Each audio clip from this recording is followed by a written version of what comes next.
Hello, good evening and welcome. I'm John Atack. I'm Sammy Tuck. And for once, we are actually going to do the video we said we'd do a couple of minutes ago. And we said we'd do it. And we haven't forgotten. We haven't forgotten yet, because we do have the attention span of 7 goldfish, not just one. Oh, it's quite a few years. That might actually be 10 years or something. Yeah, goldfish. Great memory. Never cross a goldfish. Goldfish always remembers. An elephant may forget. It's an old Chinese proverb. We want to talk about encouragement and discouragement, which is a subject that's fascinated me for many years. When I was a little boy, even smaller than he is now. Yeah, knee-high to a grasshopper. Not quite a grasshopper. Oh, okay. Probably, what has knees at that height? Knee-high to a giraffe. Okay, cool. It struck me, I don't know, it was about 10 or 11, it struck me how little people in our culture, which is the British culture, actually congratulate and encourage other people, just in everyday life. And how much they discourage other people just in everyday life. And there was an institution that I went to. It's called a school. Ah, yeah. And it was full of bullies. And they were a lot bigger than us. They liked to be called teachers. Yeah, so you call them sir. Or miss. Or miss. Miss. Sorry, that's a quote from Alexi Sale. Which we probably better not get into here. His song about Mussolini. Mussolini. Yeah. I'm hanging off a lamppost at the corner of the street, by this Pretty good. Some Winifred schoolgirls choir. Huge fan of Alexi Sale.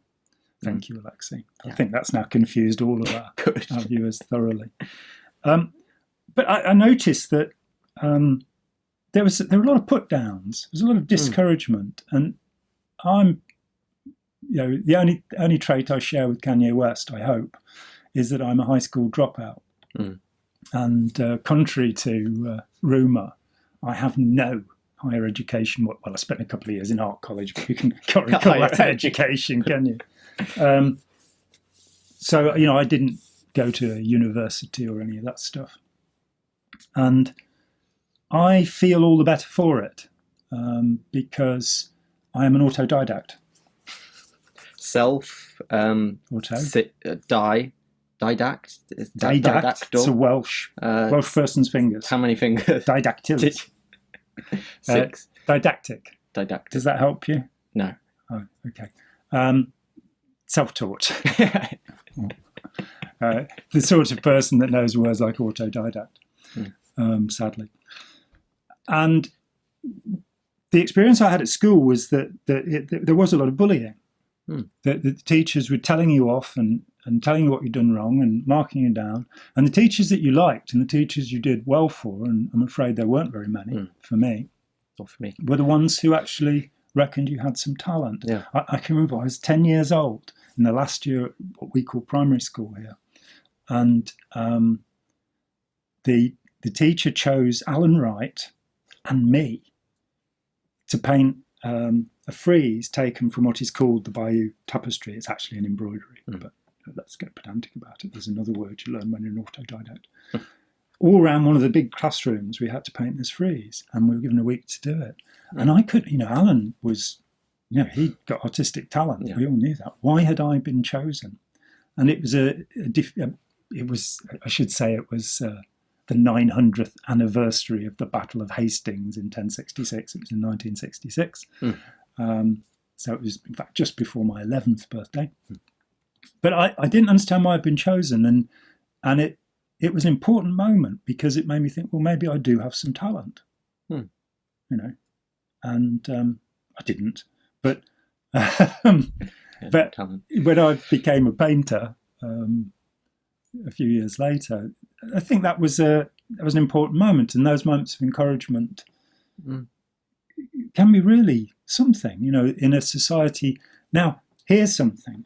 It's a long time since I read about it, and I don't remember where the study was, but there was a study done of young children, and what they did was, even if they got the answers to the questions wrong, they complimented them. And they found with a control group of kids who weren't, who were told that they got it wrong, these kids actually advanced academically. And I presume that only really works for quite young children. Yes. I think by the time you're doing a PhD, it might be a bit of a problem. But it's just such an important factor with the people around us. And it's also something that spin doctors, propagandists, cult leaders, love bombers in general, they found out this way that by saying, by congratulating, flattering, insincere praise, remember flattery, that they can, get compliance. They can get people to work together just by making up nonsense and telling them that. So it should be sincere, but I think it's very important. There's also work that says that if you congratulate somebody and say, "Oh, you're brilliant," that's not very useful because it will tend to get them to rest on their laurels. Yeah, the difference between adulation and encouragement is that. And so what would you do instead, rather than saying, "Oh, God, you're so brilliant"? You compliment the work they do. You say, "I like that piece," or something like that. And the work they've done to get there, because it doesn't matter if you're born, with a genius IQ. It matters if you learn how to use it. Yeah. It's astonishing how many child prodigies fizzle out in their 20s. Yeah. I met a math prodigy who was 25 and was teaching in a no-account college where I was studying art. And he'd been a prodigy at the age of 11 or 12. And now, and they attribute this. They say, well, this is because, it's something that happens in youth and it does naturally die down. I wonder to what extent it's actually to do with not being supported and being overly praised. Yeah. Not for the hard work that you've put in, but for the, you must be brilliant, that it's some native quality. And there are, there's one huge exception to that, Ramanujan. Yeah. The incredible Indian mathematician who he's still one of the most important mathematicians, yet he just scribbled things on the floor in the temple at home, and he was from a poor family, and he was then adopted by Cambridge University. And he couldn't do the mathematical proofs, but he has proved, in fact, to be right about most of what was going on in his head. And he worked and worked and worked, and he managed to maintain his genius to his sadly premature death in his 30s, I think. I mean, there's a movie about him, there's a novel, The Indian Clerk, about him. And he's a remarkable character, well worth studying. Apparently he got very upset when one of his landladies put powdered egg in his meal because he was a strict vegetarian, and he felt that, everything was going to go wrong from there. Incredible what people believe. And maybe we'll talk about that next. But I just wanted to say, I didn't really have any of that encouragement in my school experience. I remember in junior school over here that I'd fold litter paper things, and whenever a teacher would find one, their typical response to that would be to take it from me and throw it in the trash. And we will be putting some of Sam's paper sculpture up. He learned origami from the age of about 4 because he had the great good fortune to have a Japanese aunt. He told me he was lovely. And she taught him, was it the crane fold or one of the simple ones? You probably don't remember. I saw something she'd done which I very much liked, and that inspired me to get a book and learn how to do the simple crane thing. Though it took me a while to do. So he's there diligently making these little works of art. And by the way, concentration doesn't mean staring at things. Many people learn by daydreaming, and you're told off for this in school. Yes. But in fact, by sorting things out in your own head, you can learn better. So the kids who tap and fiddle, and people have their own ways of doing things, and the kind of Victorian, speak harshly to your little boy and beat him when he sneezes. He only does it to annoy because he knows it teases. Which is a parody, of course, but it's realistic. I mean, I had a German friend who was maybe 5 years older than I am. And he, as a child, still had to stand at table. They weren't allowed to sit, and there are all of these rules about being horrible to children, with which I do not agree. I don't think trauma is good for people. Occasionally you do get somebody who is motivated by discouragement. They want to prove that person who criticised them wrong, but I imagine it's much less than those who've been encouraged. Well, we actually have an example in our family. My niece-in-law, my nephew's wife, who has a master's degree and is one of the most astonishingly competent people I've ever met. She got a first degree at university. And she told me that she was driven because as a child she'd been told by a teacher that she'd never amount to anything. But I must say that she's the only person I can think of that was driven to prove somebody wrong. And she's naturally smart, and she was able to apply herself to work, and still is. Quite a remarkable woman with 4 children now. So shout out to Charlotte. Yeah.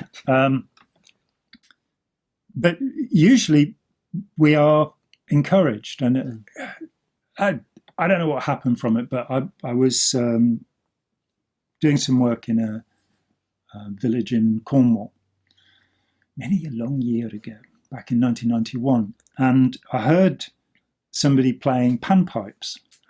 And it was this lad of about 11, and he was just playing on the street. He wasn't begging for money or anything. I don't know what had inspired him to do this, but he was really good.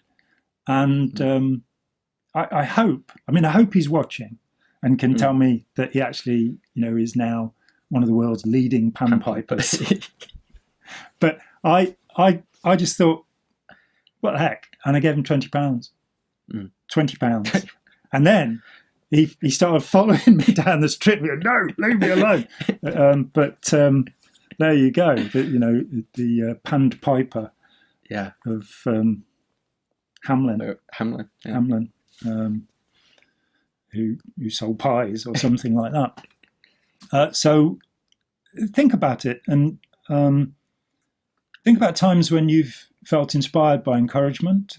Or times where you felt overwhelmed by encouragement, where somebody's laid it on a bit too thick, and times where discouragement has stopped you. And part of, I think, of adulthood and maturity is learning that people are welcome to their opinions. So, I paint, I play music, I write, all sorts of things. And sometimes people don't like it. And I'm fine. That's fine. Some people don't appreciate what I do, and occasionally somebody will get unpleasant about it. But we're all different, and our tastes, there is no little measure of taste. But to encourage somebody when they're doing something that's pro-social or good for others is a good thing, because it will encourage them. Yeah. And which is a great word. It comes courage, from heart. Cœur, as in Cœur de Lion, Richard the Lion breath. Apparently lions have horrible bad breath. And I think he probably did. Yeah. He did massacre 2,000 civilians so at one point because he got bored. Hearten and encouraging. To hearten or encourage. So we only tend to use the negative, disheartened, for discourage. So we could talk about Saxonism in language there, but nobody would know what we were talking about. Exactly. So what were we going to talk about next? Did we say? Said something. Did I interrupt you? No, you didn't interrupt me. I think we were just bouncing off, and now I can't remember. So I have to work it out. We'll, when we see this back in about a month's time, we'll do it. We'll go, oh, when were we meant to do that next? So encourage people a bit more. Encourage people to encourage you a bit more. And on the other hand, if somebody's doing something really rotten, discourage them. I'm not saying that I think it's a terrible thing where people we must just think about the best in other people. We treat psychopathy just by encouraging them. They want to commit genocide. But if some people were a little nicer. So we hope you'll encourage us in the comments, because we do appreciate it. And share and like and press the little bell thing so you get notifications, all of that great stuff. And thank you for the gift of your time. I'm John Atack. I'm Sammy Tuck.